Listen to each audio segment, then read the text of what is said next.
I feel a tiny bit of a fraud because our object here is just one object out of many. Upstairs there is one of Johnny Ive's beautiful Apple MacBook Airs in pieces, and somebody just tweeted saying Apple Care isn't going to cover that because it's in little pieces.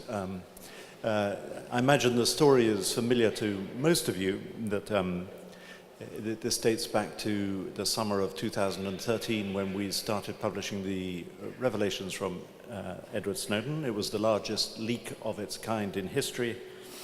And in the past 2 years, that's led to a very intense debate around the world about the issues that I think Snowden wanted to highlight. It's led to many lawsuits. It will lead to changes in the law. But the reaction has been complex. And if this exhibition was happening in Germany, it would be a different exhibition, and the response would be different from the UK and from the US. And I think that's what's so interesting about putting it into a museum, because I think it provokes and allows that kind of debate to happen about it.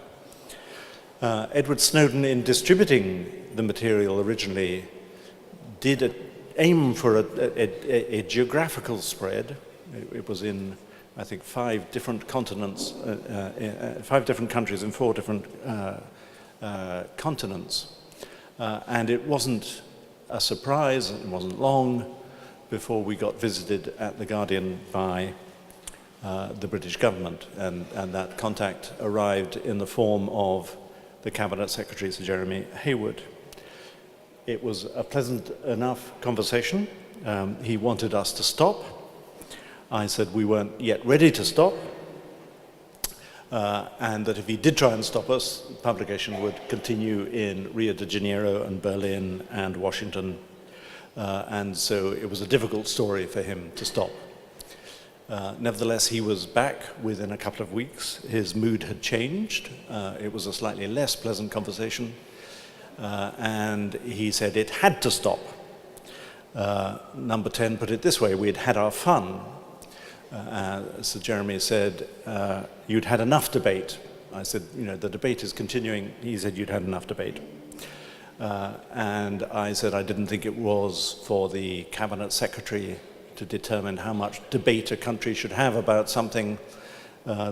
If you had a free press and the free press was to mean anything, that wasn't for governments to determine. Nevertheless, it was clear that they were serious, and that if we didn't return the material or destroy it, that they would move to some form of law. We had 2 options. One was that we could refuse to comply. That seemed to me likely to lead to a shutdown of our reporting, probably worldwide, while others carried on with their reporting. That didn't seem like a very good option. And the second was to continue with our reporting out of New York and go along with the destruction of the machines. I told the government that I thought this was a completely futile act because the reporting would carry on. Whatever happened, this was not a story that was going to be suppressible. But nevertheless, they were determined, so we came to an agreement. And so even though there were copies elsewhere in the world, which would carry on being the source, the government came to the Guardian's offices one Saturday morning and supervised the work by Paul Johnson there and David Bishon there and Sheila Fitzsimons there, who had gone out and rented a lot of Black & Deckers the day before and instructed them on how to destroy a computer, which is harder than you may think. There are specific bits that you have to drill out. You have to attack it with angle grinders, and it was a very hot and dusty work, I'm told. I'd gone off to play the piano in France by that time.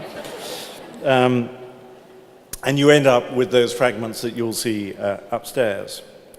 I just want to talk a tiny bit about what this object means, because in my mind it's changed over time.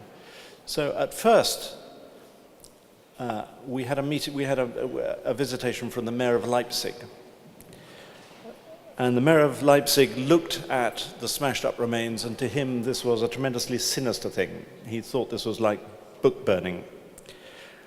And of course it's obvious why a mayor of Leipzig would react like that. If you go to Leipzig, there is a Stasi museum. It's a permanent exhibition called Power and Banality.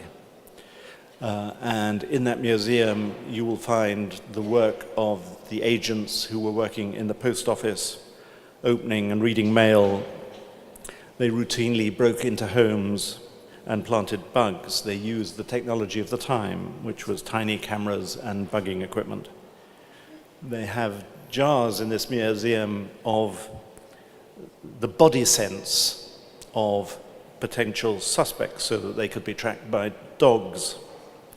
And anyone who was not a good citizen of the GDR was persecuted or worse. So it's no wonder that the mayor of Leipzig should react to the sight of the state destroying material held by a newspaper and feeling that that had a very uncomfortable resonance. And for a long time I felt that too.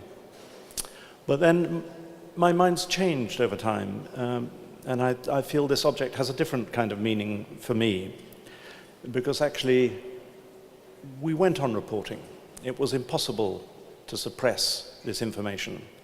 And so to me, it's more now an icon of the impotence of the state in the digital age. The British government in the end couldn't prevent publication. And the very thing, this digital space that they want to master and control for understandable reasons, is impossible to master and control for the very same reasons. It's the very same technology that makes it impossible to master and control, because information is now like water. And the agencies couldn't contain it, they couldn't keep it safe themselves. It leaked, as WikiLeaks had leaked before, and once it was out, they couldn't rebottle it. Now, of course, the agencies here are not the Stasi.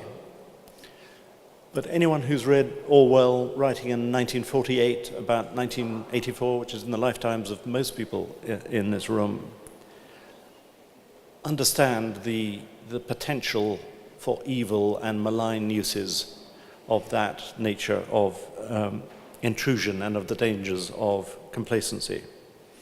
So to me, this is if you go upstairs and see this object, it's a hopeful icon about how in the 21st century governments and rulers are going to find it actually very hard to repress and suppress information.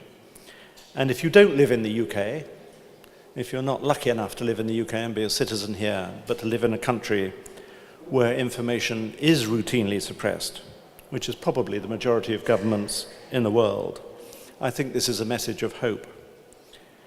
So I'm really glad that we were contacted by the VNA and Corinna, who asked for these fragments, because I think it allows a continuation of what was, everyone now agrees, even the agencies, even the politicians, agree that this was a necessary debate, whether they like Snowden or hate him.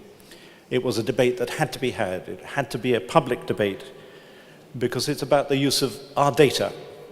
So if we're talking about stuff that belongs to us, this is our data. The data belongs to us. And we may or we may not be happy for other people, including the state, to collect, store, and search that data.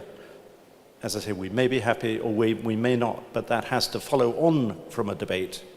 And it has to be a debate that is informed, and that's what we tried to do with The Guardian.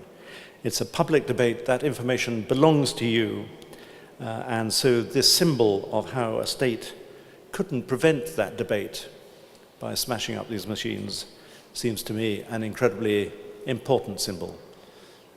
Thank you for coming. Thank you for having this in your museum, and I look forward to that debate continuing.